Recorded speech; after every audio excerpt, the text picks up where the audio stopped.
hanggang sa nai-record nila ang Save isang kalawang to. tugon. Ano to? Anong it's hell? Wala akong pakialam sa'yo. Dito para makipag-away sa inyo. Nagpunta ako dito para kausapin kayo.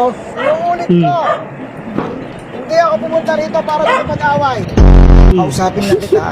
Huwag kang mag-iinerte sa harapan ko. Kausapin mo. Sabihin ko na po sa inyo tayo na medyo may tampo po yung kapatid ninyo sa inyo. Dalhan niyo din po sa inyo. Ah, sige, sampurado.